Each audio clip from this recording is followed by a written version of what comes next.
we're gonna start the interpersonal communication too. So today we're gonna learn about that the verbal communication skills. So um,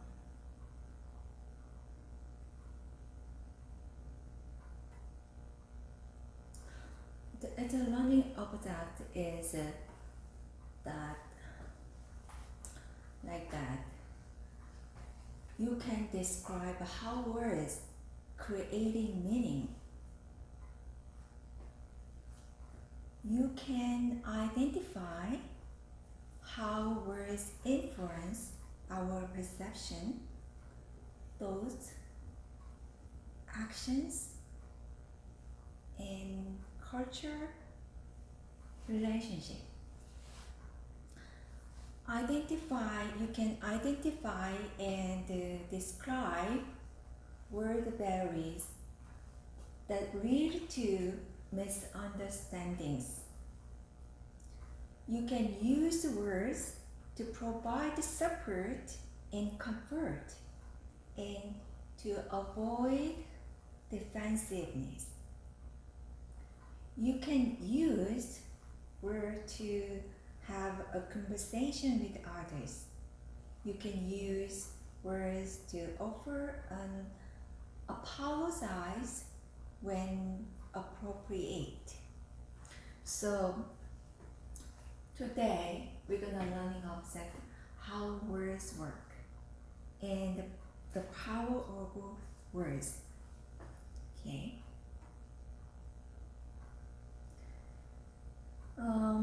You know, words are powerful, so powerful. You know, do you know the Lincoln?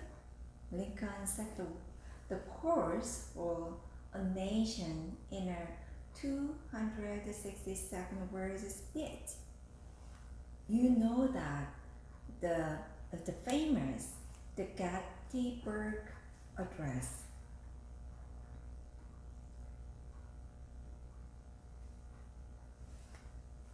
You know that 2 billion people accept a comprehensive moral code expressed in a mere 297 words. That the 10 Commandments. Words have a great power in private life as well. We will examine ways to use them more effectively in an interpersonal relationship.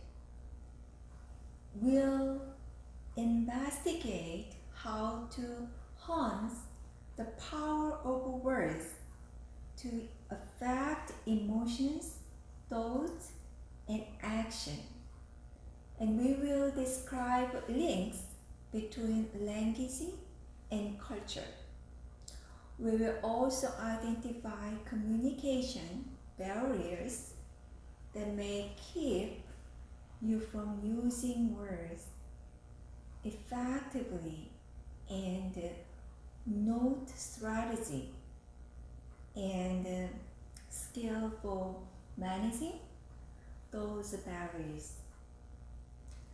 Finally, we will examine the role of speech in establishing supportive relationships with others.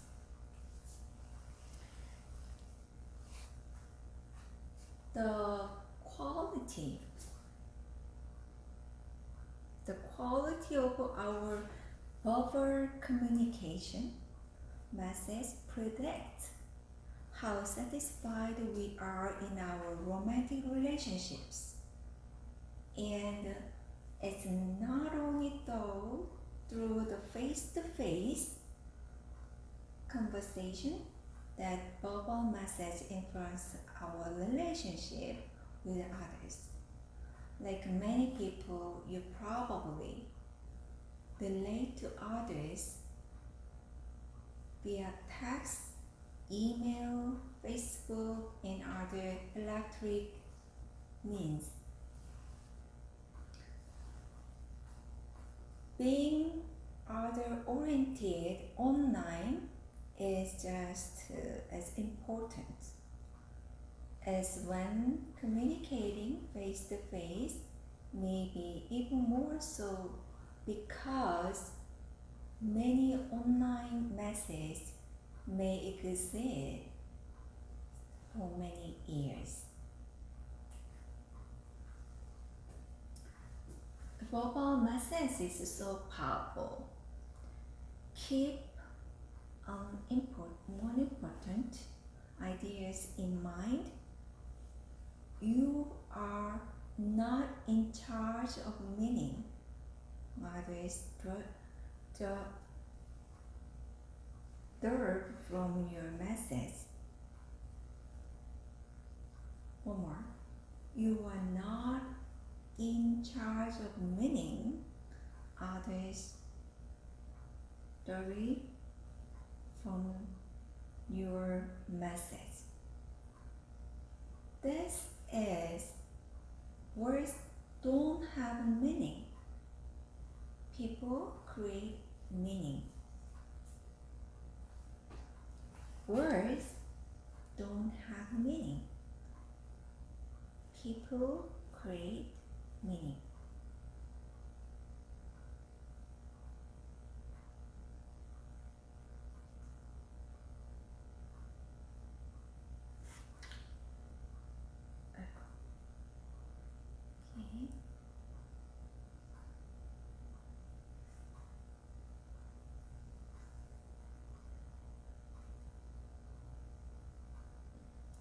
Okay. How words work.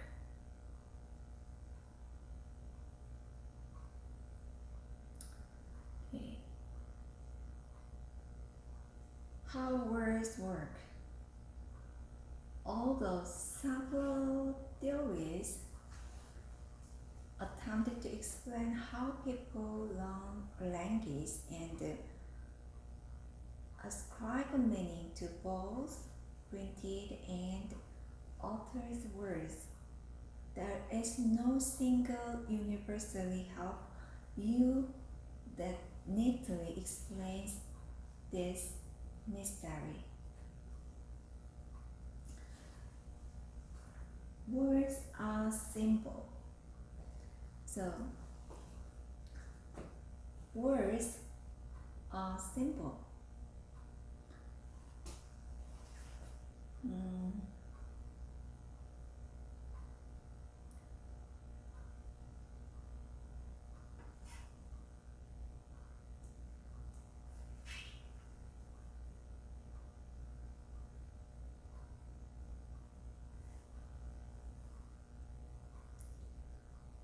You know,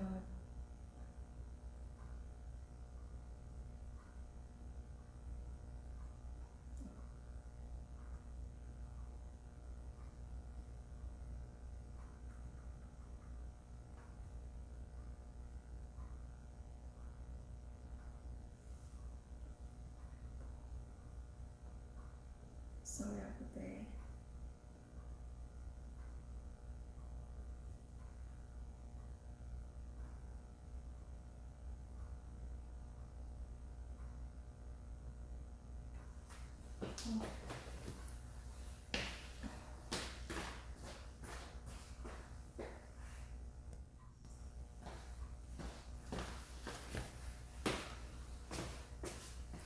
Sorry, it's again.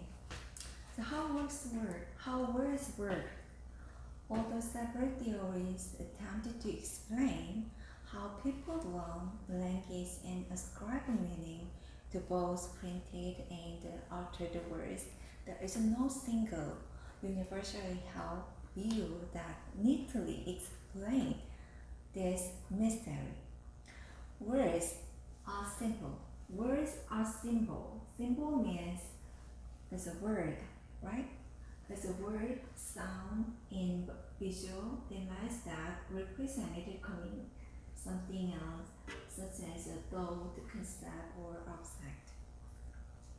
The symbol evoke emotions, seeing or hearing certain words can result in happiness or sadness. Our study found that our moods can be checked just by examining the emotional message embedded in our tweet. The most of people are happiest on Sunday and the least happy on Monday. A printed or spoken word triggers an image of an object, a sound, a concept, or an experience. Developed by Charles Ogden and Ivor Richards, the classic model explained the relationship between referent, thought, and symbols. Referents are the things the symbol words represent. Thought is a mental process of creating an image, sound, concept, or experience triggered by the referent or the symbol. So the three elements, referent, thought, and symbol are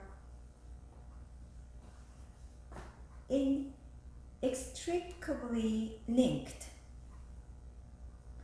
Although some scholars find this model too simplistic to explain how people link all words to meaning, it does illustrate the process of how we derive meaning from symbols through the association. The specific link between a word and the thing it symbolizes is not always clear. The meaning of words is attributed by a person based on his or her experience. Meaning does not reside within the word itself.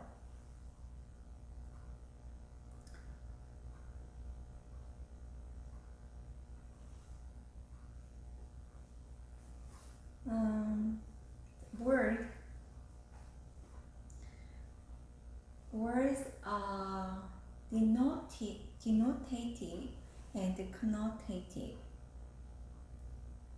It's a denotative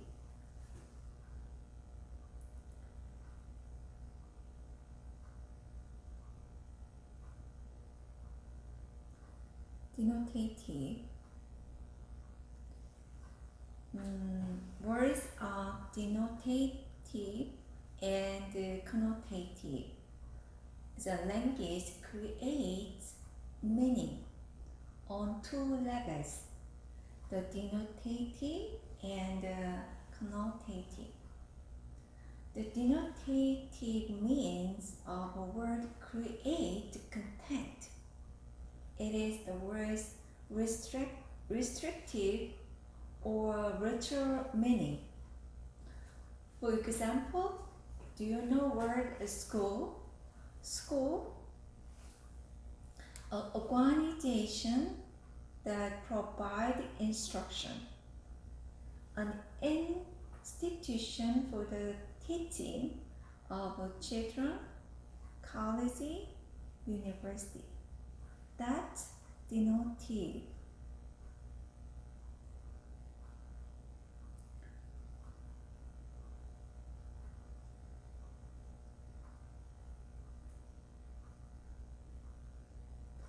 In this definition, This definition is the literal, right? Or denotiveness, denotive definition of a word school. It describes what the word means in American culture. The connotative meaning of a word creates feelings. It's emotion, yeah. To you, so as words have personal and subjective association. To you, the word school might mean a wonderful, exciting, where you meet your friend, have a good time, occasionally take a test, and perform other tasks to keep you from enjoying your social life. To others, school could be restrictive, burdensome obligation that stand in the way of making money and getting on with life. The connotative meaning of a word is more individualized, whereas the objective, denotative meaning of a word school can be found in any dictionary. Your subjective personal association with the word would probably not be found there. The denotative and the connotative meaning of words made headlines in 2008 when the U.S. Supreme Court considered whether a well-known four-letter word is obscene, O-B-S-C-E-N-E.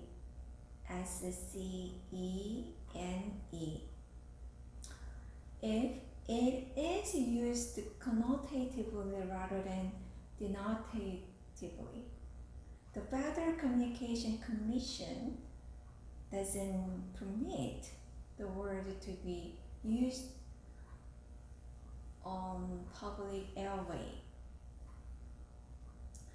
TV broadcasts were fined for allowing the word to be used in a live on-air broadcast. The broadcasters fought back, arguing that the word is not obscene if it is used to express frustration or the things are messy, rather than to describe the act of sex. The fact that the highest court in the country heard argument to determine whether a word was obscene, depending on its denotative and connotative meanings, suggests that both the denotative and the connotative symbolic meaning of a word are important.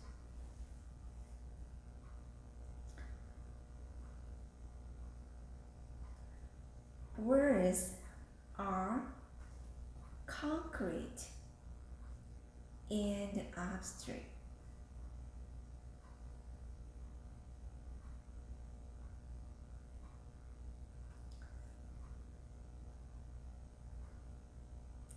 Words are concrete and abstract.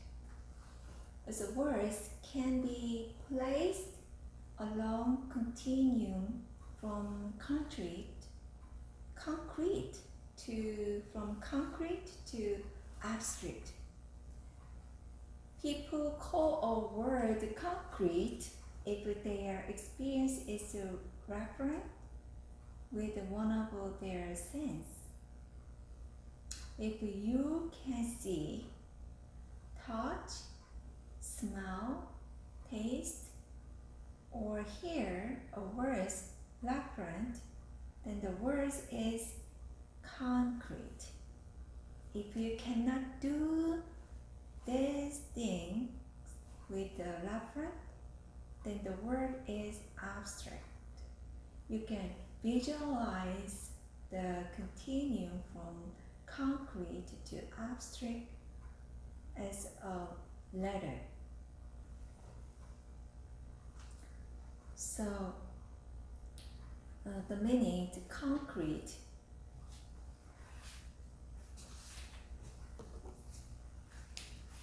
is a concrete, the letter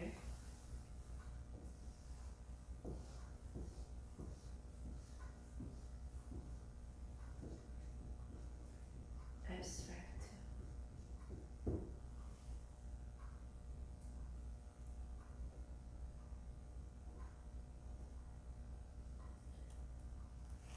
Concrete, letter abstract. Concrete, the example red mustard, Mazda's C230, a specific color and model of a German-made car. It's a concrete, and the letters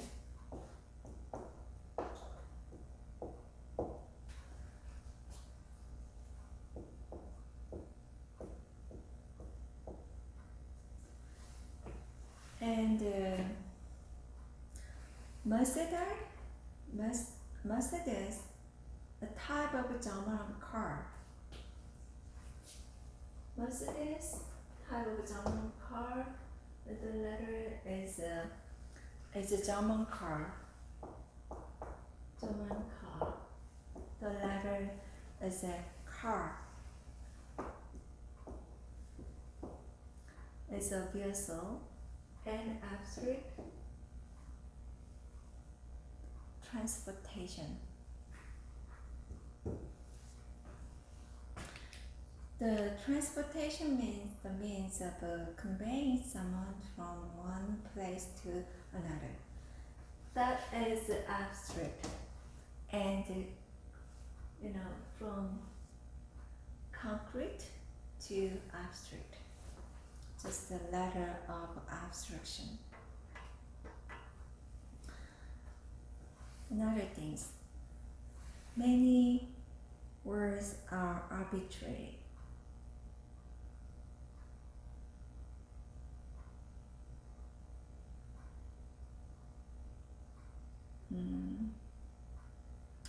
Okay, the many words are arbitrary. The American linguist Charles Hawkett suggests the words are for the most part arbitrary.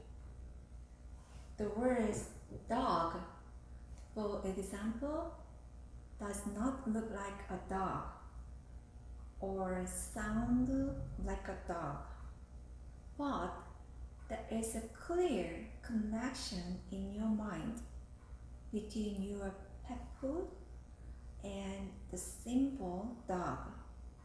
The words we use have exact general meanings, but there is not typically a logical connection between a word and what it represents. Some words, such as booze, giggle, do recreate the sounds they represent.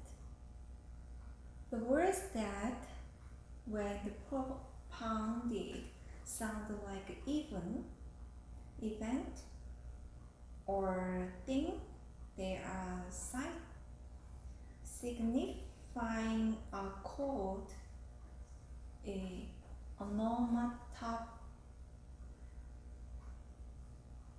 onomatopoeic word. onomatopoeic words means it's like a sound, yeah. The words can also be metaphorical when it refers to a table leg. For example, we are using a metaphor to describe the table vertical support. But other words have a attributory meaning. A linguistic group such as the people who speak English has agreed that the word tree, for example, will represent the thing with the bark, branches, and leaves growing in your yard or a nearby park. The arbitrary nature of most words means that there is no inherent meaning in a word. Therefore, unless we develop the common meaning for our word, misunderstanding and miscommunication may occur.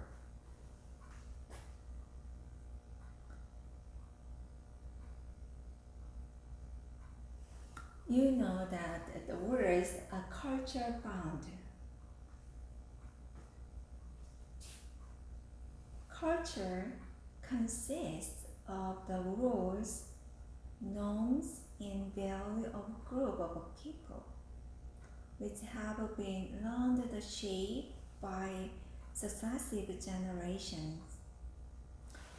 The meaning of symbols such as a word can change from culture to culture. The meanings of words are shaped by our experience. To a European Yankee, a Yankee is someone from the United States. To a player on a Boston Red Sox, Yankee is an opponent, and to someone from the American South, a Yankee is someone from the American North. One way to measure how words reflect culture is to consider the new words added to dictionaries each year.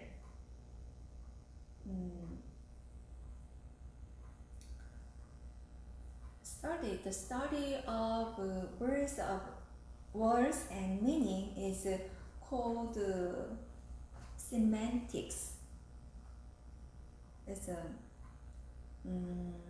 one important the semantic theory known as symbolic interaction theory suggests that a society is bound together by the common use of symbols.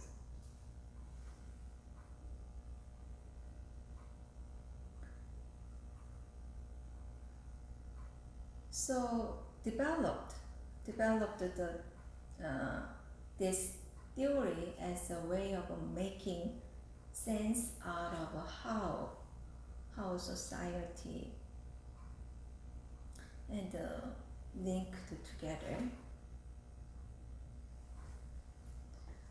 The theory of symbolic interaction also illuminate how we use our common understanding of a symbol to form interpersonal relationships.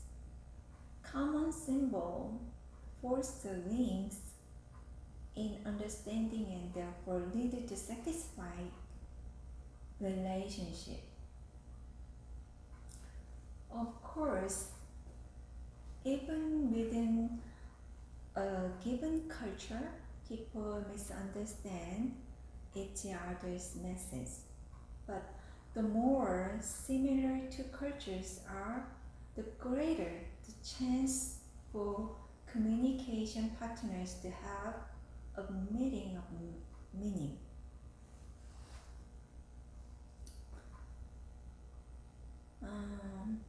The power of word. The power of a word. You know,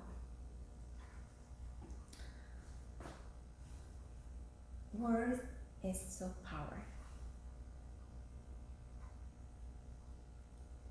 Okay.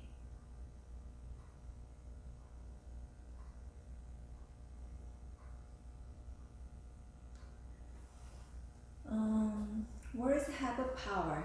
Words create perceptions. You know, it's a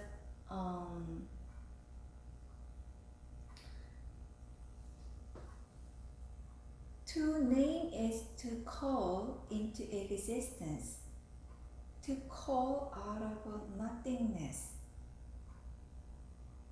To name is to call into existence, to call out of nothingness. Wrote French philosopher George Gustave. As words give you a tool to create how you perceive the world by naming and labeling what you experience.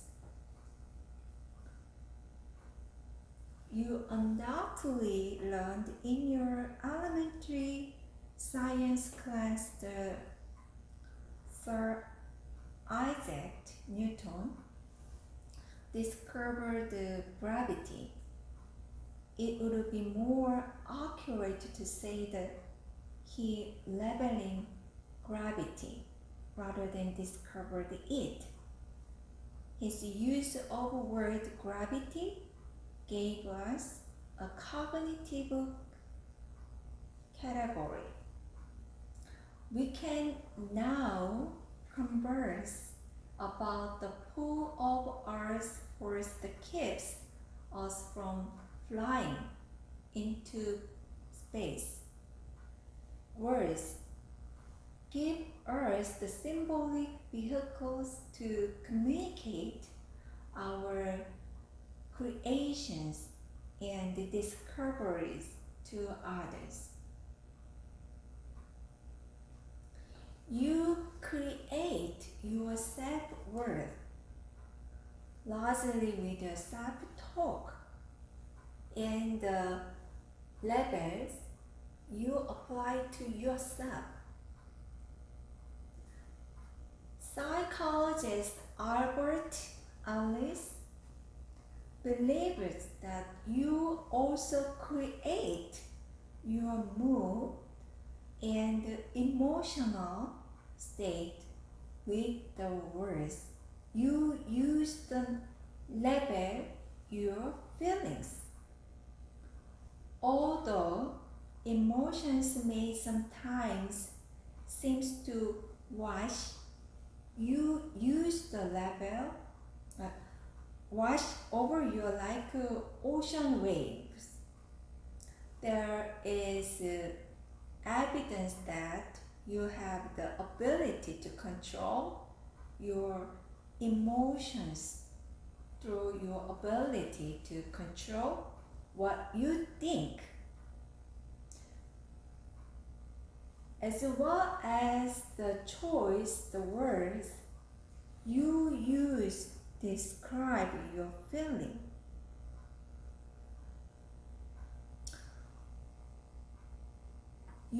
We learned that we talked about the appropriate appraisal theory of emotion, which suggests that we exert considerable control over our emotions based on how we frame what is happening to us. If you get fired from a job, you might say you feel angry and happiness, or you might declare that you feel liberated and excited. The first response might lead to depression, and the second of happiness, right? One fascinating study conducted over a 35-year period found the people who described the world in pessimistic terms when we were younger were in poorer, healthy during middle age than those who had been optimistic. Your words and corresponding outlook have the power to affect your health.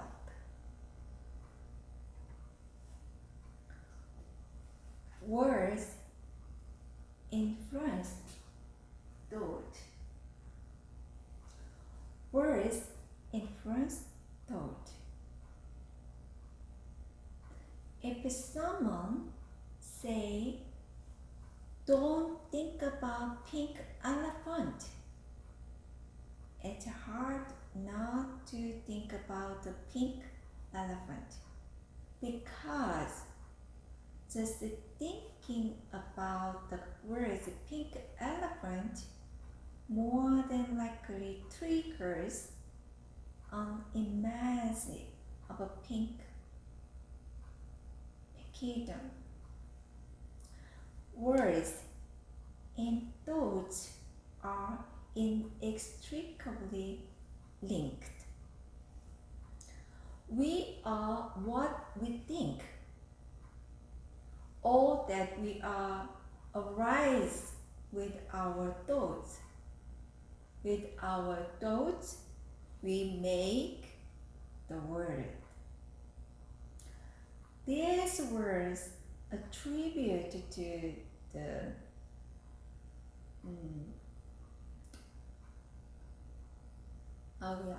these words attribute to explain why it's important to consider how our words influence our thoughts and in turn us. Is it possible to think without using linguistic symbol? Yes? Yes. We can certainly experience emotions without describing them in words and enjoy music without lyrics. Artists paint, dancers dance. The artists dream up the new structures, all without words. But words transmit our dream and emotions to others when we verbalize what we feel. Words have a tremendous power to influence what we think about, just as our thinking influences the words we use. How we use words literally changes our brain activity, because words have the power to influence our thought. The meaning of a word resides within us rather than in the word itself. So word symbolize meaning, but the precise meaning of a word originate in the minds of both the sender and the receiver. The meaning of a word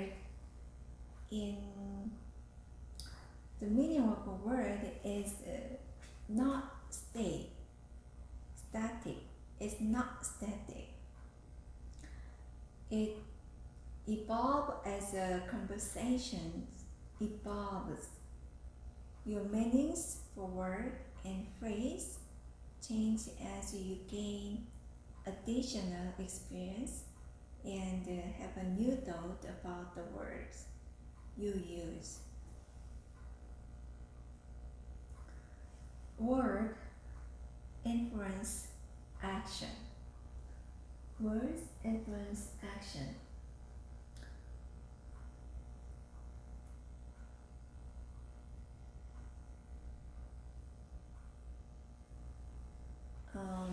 You know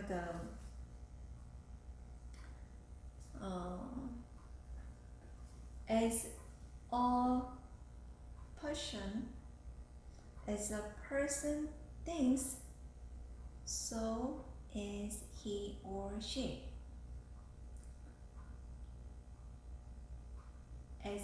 As a person thinks, so is he or she. That words not only have the power to create, influence your thoughts, they also influence your actions, because your thoughts, which are influenced by words, affected how you have.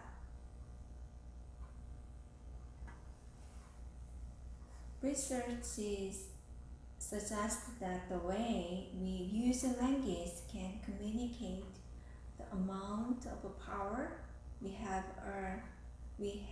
in a conversation. We use language in a way that are both powerful and powerless. When we use powerless speech, we are less persuasive and exert less influences on the actions of others. Powerless speech is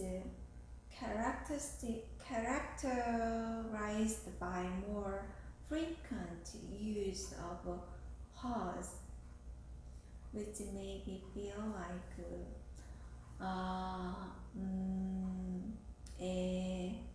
right that.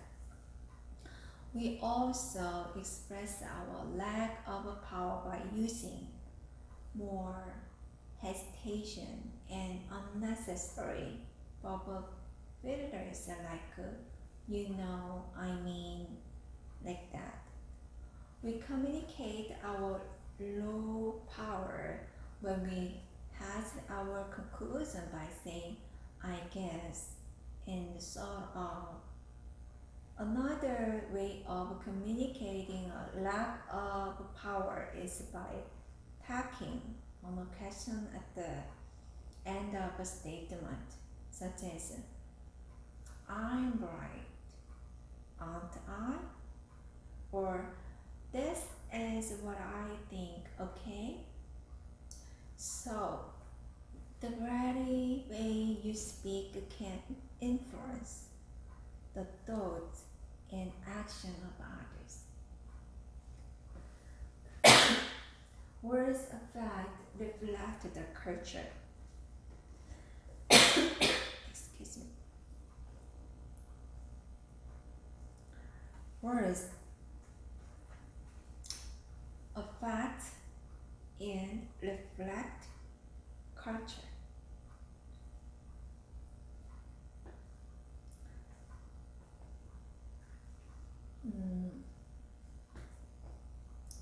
You know the Benjamin Wolf worked simultaneously to refine the theory called linguistic determinism. The essence of linguistic determinism is that language shapes the way we think. Our words also reflect our thoughts and culture. A related principle called linguistic relativity. Linguistic relativity states that each language has a unique element embedded within it. Together, these two principles form the underlying elements in the Sapir-Whorf hypothesis, which suggests that the language shapes our culture and the culture shapes our language. To support this theory, Benjamin Wolf studied the language of several cultures, particularly that the Hopi Native Americans. He discovered that in Hopi, one word is used for every creature that flies, except for birds. While this seems odd to English speakers because the English language has many different words for flying creatures, and such as airplane, balloon, and rocket. For the Hopi, flying creatures constitute a single category. Wolf saw this as a support of his hypothesis that the words we use reflect our culture and our culture influence our words. Similarly, today's highly developed technological culture has given rise to many new words that reflect the importance we place on technology. Terms such as iPad, flash drive, and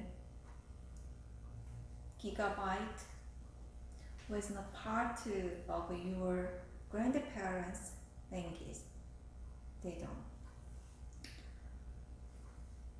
And the fact that a certain type of behavior is now labeled attention deficit hyperactivity disorder is an example of how words can create a related in a culture. Your grandfather might argue that there weren't any ADHD kids in his day. Some kids were just rowdy. Words not only reflect your culture, there is evidence that they moved it.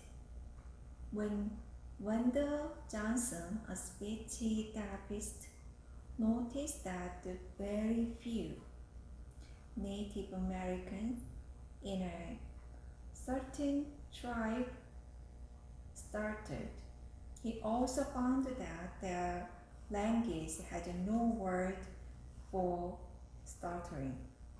He concluded that few people had his affliction because it never entered their mind as a possibility. Perhaps you heard the Eskimos have 49 different words for snow. Even though they really don't have quite that many, there is evidence they use more words for snow than someone native to Miami, Florida.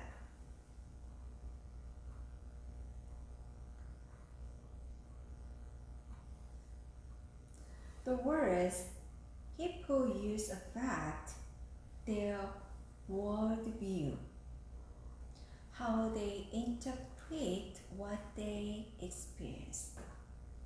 The words you select describe your view of the world, including those you use in everyday interpersonal conversation with a friend. Reflect and further shape your perspective. In turn helps shape your culture's collective worldview through your use of language.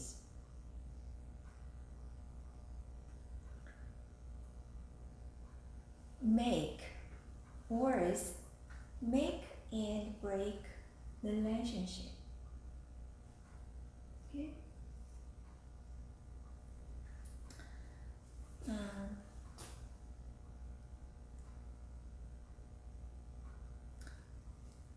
Words make and break relationship. You know that.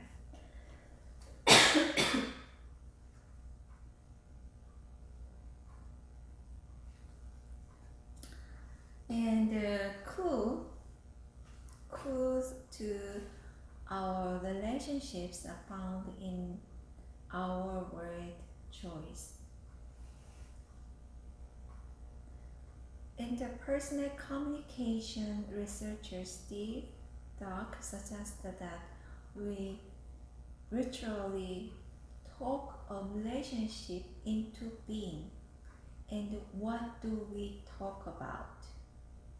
One research team simply looked at what satisfied couples talked about with each other during the course of a week. The team found that the most frequent topic was the couple themselves. They talked mostly about what they did during the day and how they are feeling, followed by general observations. And then response to each other suggests, yes, I see. What researchers call back channel talk. Back channel talk. The researchers also found we are more likely to have a conflict with our partners on weekend. We are also more likely to use humor, talk about the household tasks, and make a general plan about the future on weekends. Couples were least satisfied with their partners on Saturday and Wednesday. On Monday, they were most satisfied. What we talk about and the way we talk to people basis how we relate to others.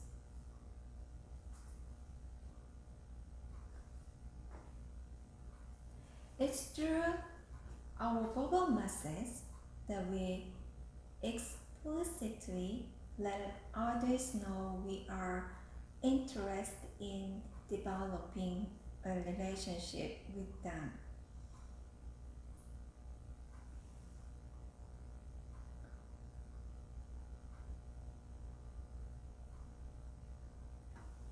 Words influence the relationships when we express our emotion and feeling during our conversations.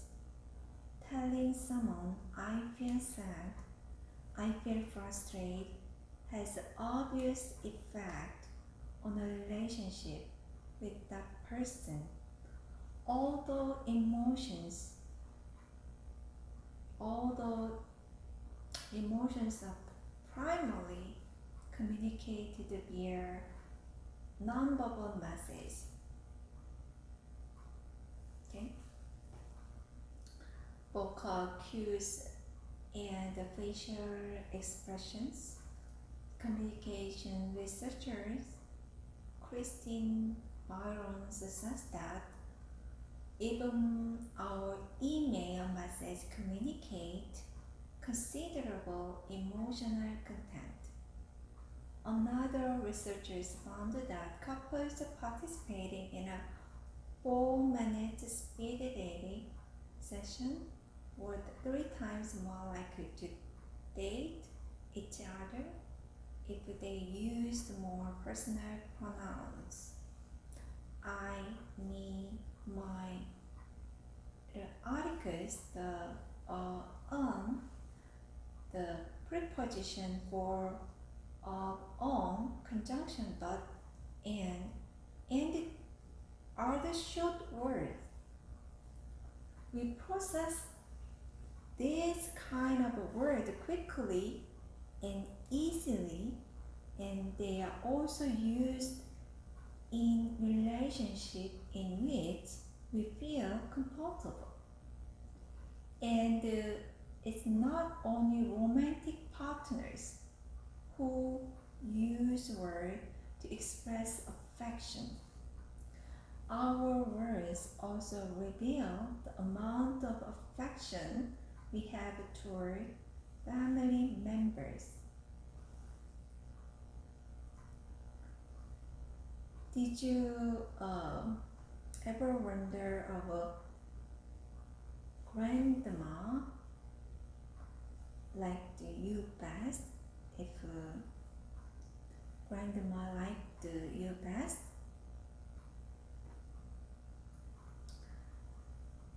One research duo found that grandparents express more verbal affection toward the biological grandchildren than their non-biological grandchildren, such as step-grandchildren.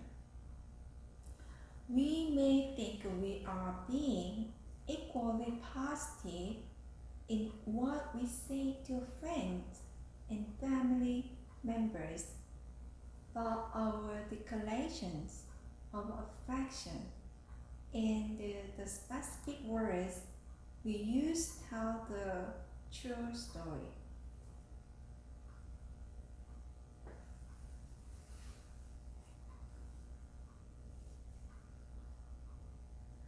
Clues to relationship we are found in the we don't say.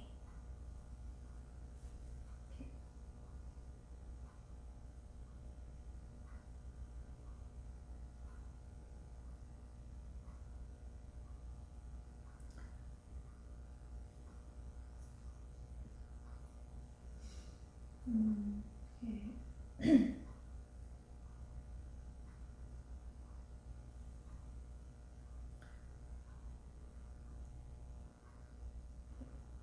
The clue our relationships are found in what we don't say. You know that some people never swear.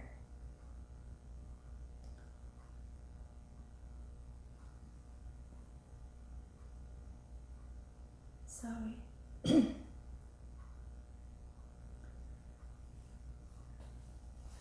The use of profanity, the profanity words that people consider obscene, rude, or insensitive has an impact on our relationship with others. Profanity. If you grow up in a home where family members never uttered profanities, you may not have developed a habit of using such a word. Or you may have made a conscious decision not to use profanity because of your religious or moral convictions.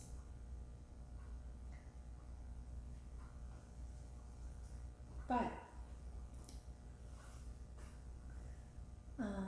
profanity is prevalent in everyday conversation and media. If you have heard the late comedian George Carlin's monologue, 7 dirty words you can't say on television, then you have an idea of words that form the bedrock of a profound speech. Whether or not a word can be considered profane is determined by context and culture. If you have British friends, then you know the word bloody is an obscene word synonymous with the F word. But you may see nothing wrong with using the word bloody in your conversation. Dog breeders know that the female dog is a bit, yet using the term of describe a female classmate ought to be considered profane. Okay? So remember that other person, not you, determines the effect of profanity on the relationship. Okay? Another clue to the nature of a relationship you have with someone is you use euphemism. A euphemism is an expression that describes something vulgar or profane, or something people prefer not to talk about directly, but use less explicit language. Earlier we learned that when we referred to the F word, rather than spelling it out, we were using euphemism.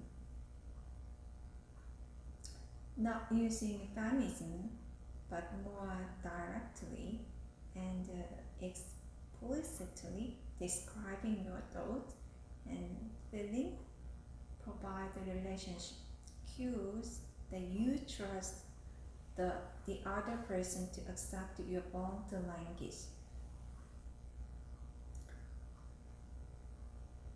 Clue to our online relationship are found in our tweet,